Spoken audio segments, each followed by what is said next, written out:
Isa pong mapagpalang araw sa inyo ng Huwebes. Ngayon po masasaksihan natin ang isang kilalang manggagamot na pinuntahan pa namin sa bayan po, sa lugar po dito sa amin sa Mindoro, sa Barangay Santa Rita.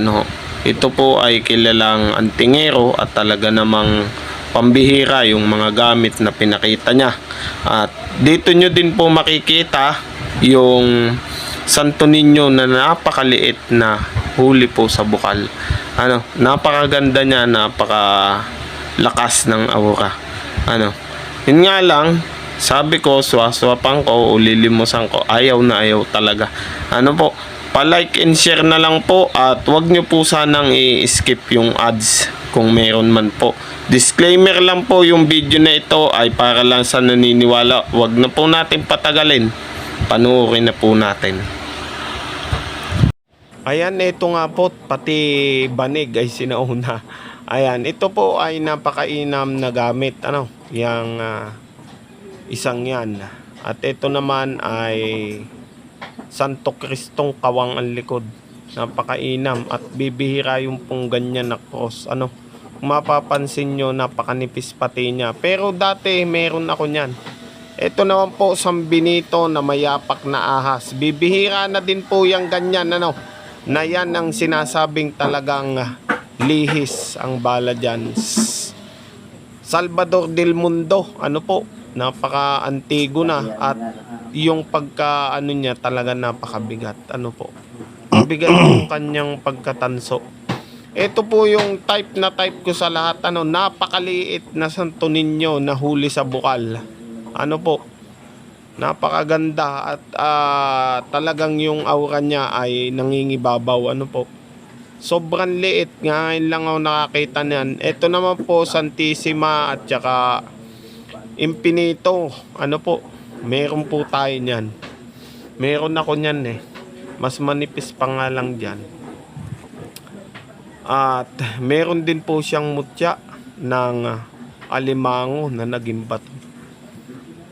Ayos. Buong buo. Ito talaga yung padalawang kita ko na ngayon. Kasi dati may nakitahan din ako niyan. At nakagtangan din ako niyan. Napakaganda pong pangkumbate. Ito talagang sobrang liit. Tsaka yung postura ng mukha niya, yung korte ng buhok niya, iba sa mga Santo Niño na lumalabas ngayon. Yung kasing ibang ganyan ay may hawak na parang bilog. Mundo yata yun. Niño Jesus kung tawagin. Ayan, yung mga gamit ng isang antingero dito sa Barangay Santa Rita, Oriental Mindoro. At yan nga po, hindi sa kaya pinakita yan para po ipagyabang na makita ng iba. Ginagawa ko po ang vlog na ito para kung sakali man na magtangan kayo ng mga ganyan ay alam nyo na po kung saan ginagamit. Bali lahat po halos ng pinakita dyan ay magagamit sa depensa. Yung magagamit nyo lang dyan sa pampaswerte, yung ninyo na huli sa bukal. Etong kasing ninyong huli sa bukal na ito, pangkalahatan na po yan. Yun nga, pag gagamitin nyo siyempre sa negosyo, lalagyan nyo ng lanang pula sa kanyang ari. Ayan. Napaka daming tinatangan niya din. Pero ito, meron ako dati nito. Ayan. Yun nung kanina na San Benito, bibihira na din po yun, yung may yapak na ahas. Talagang kakaiba. Kasi sa panahon natin ngayon, yung mga lumalabas na San Benito ay yung galing simbahan. Ayan, isa po mapagpalang araw sa lahat at God bless po. Share na lang po natin yung video.